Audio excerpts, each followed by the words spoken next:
Richard Burton in Budapest, Hungary today for Liz Taylor's 40th birthday celebration for tomorrow. More than 160 guests are expected for the two-day party at a posh Budapest hotel. The master chefs placed the final touches today on a 100-pound birthday cake especially prepared for Miss Taylor. So far, there's no word on the gift that Mr. Burton will give to Miss Taylor. The president's historic trip to China has reawakened some American interest in things Chinese, everything from ping pong to Mao jackets, and more attention is being paid these days to Chinese cuisine. A report now from Channel 4 reporter Joe Ramirez. Oh, that's how you... With all the talk lately about Peking duck and shredded shark fin, business was bound to pick up at some local Chinese restaurants, and it has. Restaurants specializing in Mandarin-style cooking seem to be getting more attention because of the presidential endorsement. Chopsticks are getting a little more play too, although there are still some who aren't quite as adventurous. One Hollywood restaurant is busy keeping up with the demand for Peking duck. The price is impressive, $12.95. But so is the duck, which takes 2 days to prepare. Before the presidential trip, the restaurant served an average of 1 Peking duck a night. Now it's up as high as 4. I hope that Nixon is encouraging. There are even advance orders for a 12-course meal featuring the same Mandarin delicacies the Nixons enjoyed in Peking. We think that people are more interested in Mandarin food now. So we wanted to put this menu together, so-called presidential banquet menu, going to serve in this restaurant at Shanghai. Do you think that people are going to be able to eat all of that? I do believe so. People like to try new things.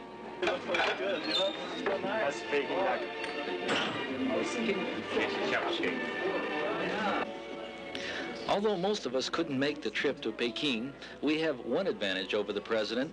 We can take the Chinese food home. Joe Ramirez, KNBC News, Hollywood. And that's the news. Stay tuned now for an NBC special report on the president's trip to China. We are immersed in the story. We have followed the president to the Great Wall and other magnificent, proud achievements of the Chinese people. We have gone off somewhat on our own to watch acupuncture, to visit communes, neighborhood revolutionary committees, the headquarters of the 196th Infantry Division of the People's Liberation Army. We have been awakened in the middle of the night by staccato sounds outside our hotel windows. Awed by the sight there of thousands of huddled figures silhouetted by the streetlights, systematically chopping the hard-packed snow, while other men and women systematically brush the snow with bamboo brooms into neat mounds at the bases of nearby trees. We have looked at the Chinese as we have walked their streets, and they have looked at us, more curious, more perplexed perhaps than we. We have watched these television cameras peek from the center of the Forbidden City and from the parapets of the Great Wall, a most incongruous contrast with the past. We have tried in these quieter moments somehow to assess these past few days. It's not easy. We've been told little about those hours that Richard Nixon has spent with Zhou Enlai or the time he has spent with Mao Zedong. We don't know what they have said about Vietnam, Japan, disarmament, about Taiwan, the Soviet Union, or trade. The mood suggests that the talks have gone on. As they have gone on, the leaders have come to more fully realize the depth of their differences. They are deep, and the differences are many. But the mood also seems to be that there is a genuine desire to get at these differences. Herbert Kaplow, NBC News, in China. NBC News reports the China trip. Brought to you by the Atlantic Richfield Company and thousands of Arco service station dealers and distributors.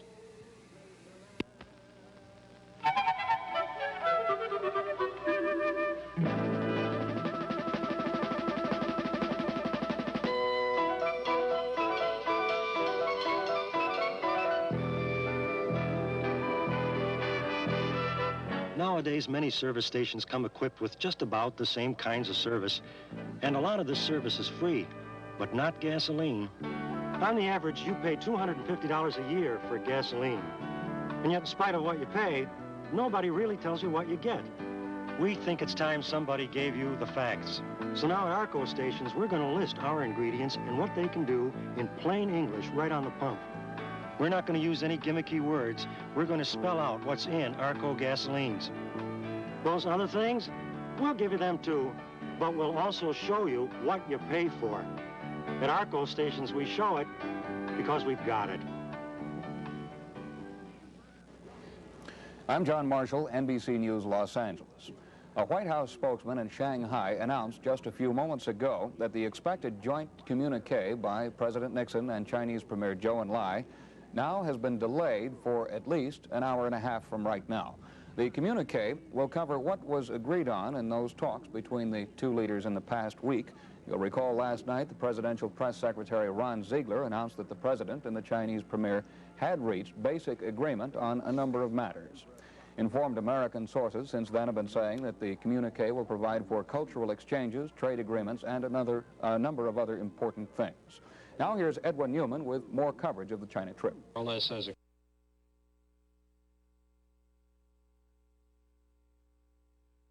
Was a day of relaxation after 5 rather arduous days in Peking. And I flown to Hangzhou from their departure in the airport ceremony, again with no public participation.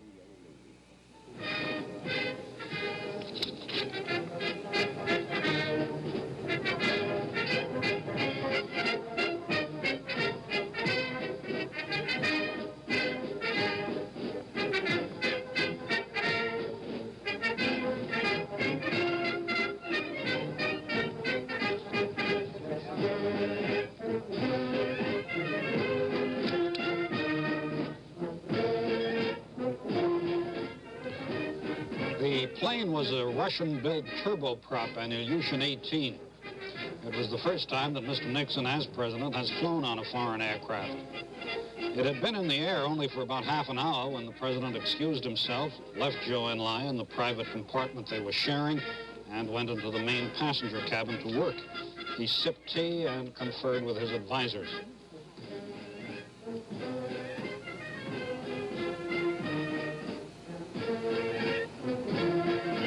It was a 2-hour and 20-minute flight to Hangzhou.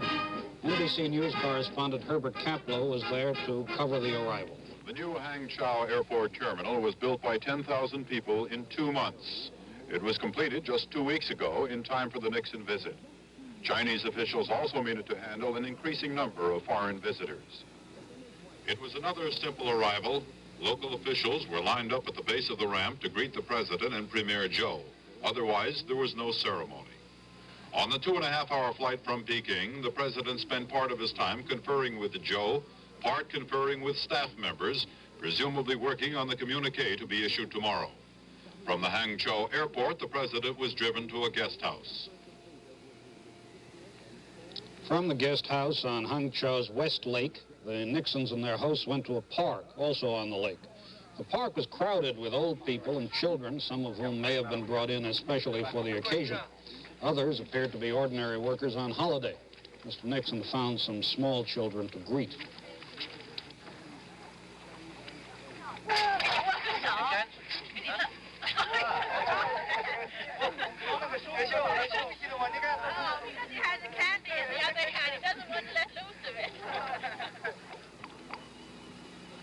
Both the president and Zhou Enlai seemed to be glad that their serious conversations were over. And the weather in Hangzhou, a little above freezing, was a lot warmer than Peking. In the park, the president and Mrs. Nixon dropped breadcrumbs to the carp, which, however, were only mildly interested.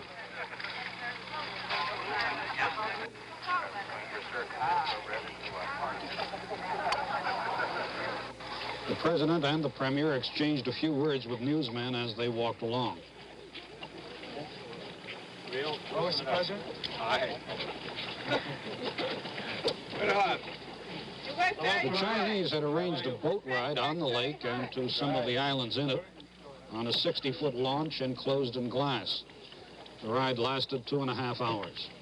The official host was Nan Ping, chairman of the Chekyang Provincial Revolutionary Committee. Nixon remarked that the carp had not jumped up to grab the food he had offered them. I must have got the wrong kind of bait, he said. Zhou Enlai assured him that the fish usually do not feed after rain, no matter who offers them food. Aboard the boat, Mr. Nixon sampled Hangzhou's famous Dragon Well tea and nibbled walnut cakes. Around the lake, there are Ming palaces dating back to the 18th century, and also Chairman Mao's vacation residence, where he likes to spend much of the time during the winter. The party stopped at one island, the island of 3 towers reflecting the moon, a favorite spot for honeymoon couples. The photographers on shore made pictures of the Nixons through the boat's window, them to wave, and then the boat started out.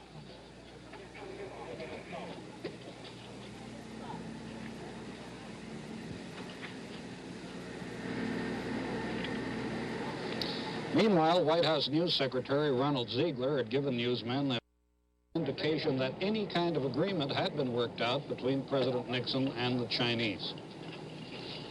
The basic agreement has been reached between the Premier and President Nixon regarding a communique. That communique will be issued tomorrow in Shanghai, tomorrow afternoon. When was the agreement reached? The agreement was reached after the banquet early this morning. So the President and the Premier met early this morning? No, they did not meet, but following the banquet, members of the President's staff and members of the Premier's staff got together to discuss the basic agreements, which had been ironed out in over 30 hours of meetings, I guess, which were held between the President and the Premier, and also between the Secretary of State and the Foreign Minister.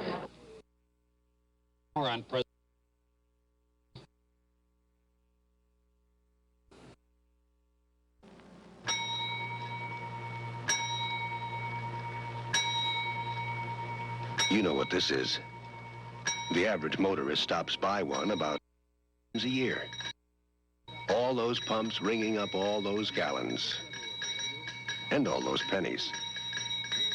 During the year, average is about $250 worth of gasoline into his car at pumps like these. Yet, no matter which pump you stop at, none of them really tells you what's inside. We think it's time you found out. So now, when you stop by an Arco station, you'll see a list of our ingredients and what they can do, in plain English, right on the pump. All pumps show what you pay. At Arco stations, we show what you pay for. We show it because we've got it.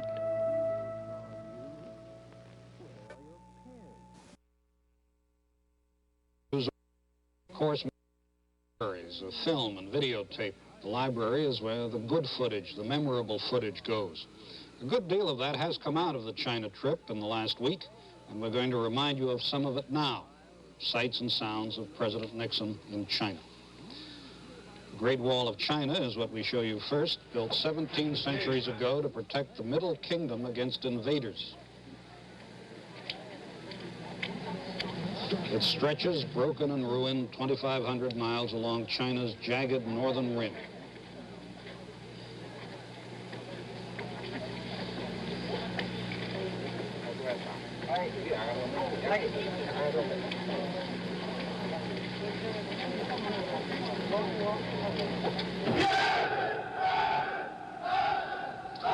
At Peking Airport, an honor guard of the People's Liberation Army, bundled against the cold wind, sounded a familiar cadence.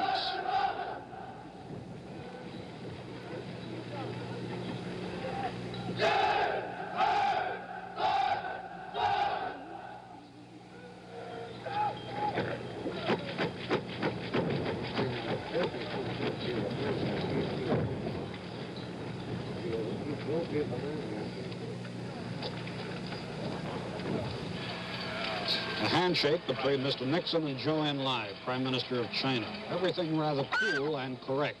Then, the national anthems. The words of the Chinese national anthem.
This is the Chinese anthem. Some of the words are, arise, millions with but one heart. Fire.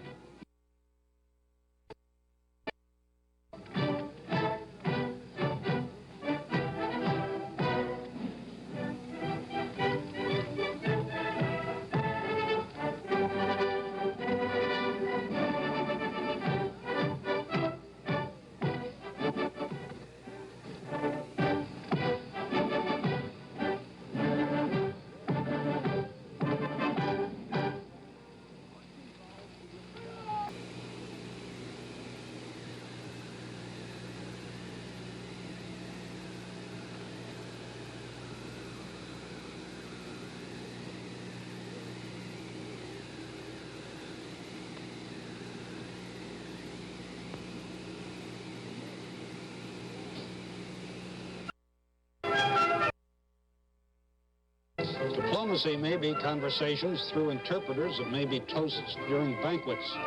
Premier Zhou drinks to the health of the president while the band plays The Helmsman, a musical ode to Mao. And the president reciprocates.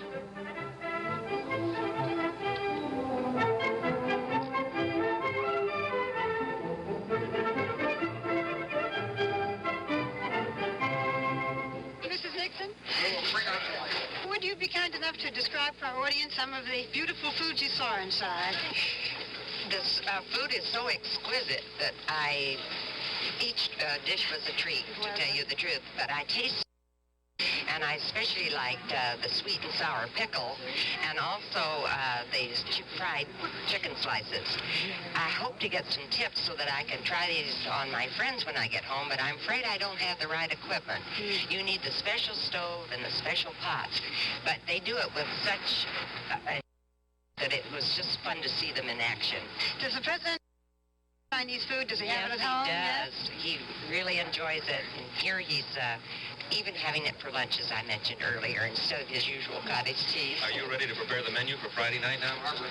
Well, I'm ready to prepare it. I've got my choices.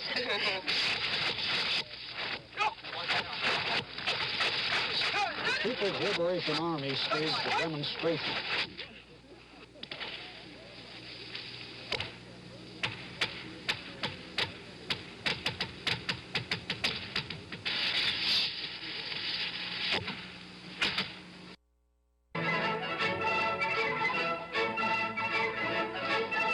Mrs. Nixon saw a Chinese ballet.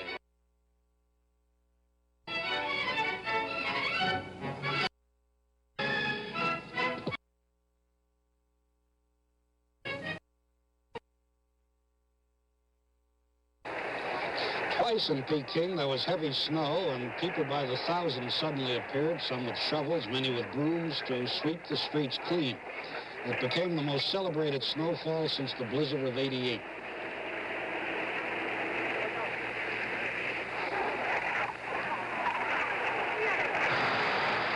On another evening, another spectacle, this time Chinese gymnastics.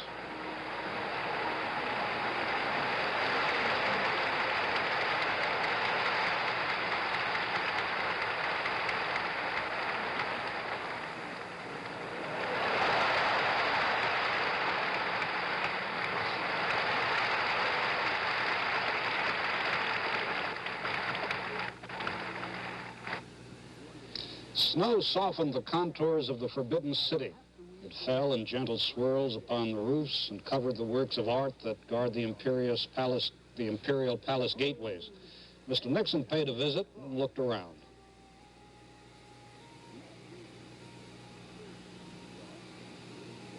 The Empress did not sit with him.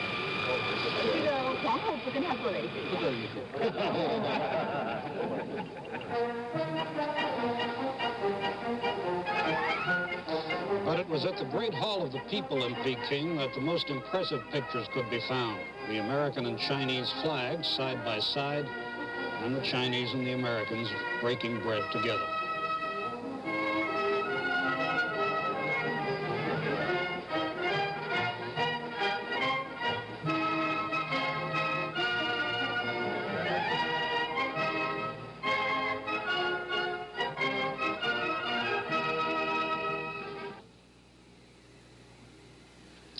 Shanghai, where President Nixon is now, is the most famous city in China, and before the communists came to power, it was the most wide open, and the most wide open to Western influence. Audrey Topping, who was in Shanghai last summer taking photographs, is in our studio to tell us what Shanghai is like now. Well, Shanghai is China's largest city. There are 6 million people living in the old inner city and 4 million more in the surrounding suburbs. The business district was owned by foreign concessions during the days of Western imperialism. But now the Hong Kong Shanghai Bank, which was once the citadel of British finance in China, is the headquarters of the Revolutionary Committee, and Shanghai belongs to the Chinese. The clock tower that once chimed like London's Big Ben now rings out a tune from The East is Red.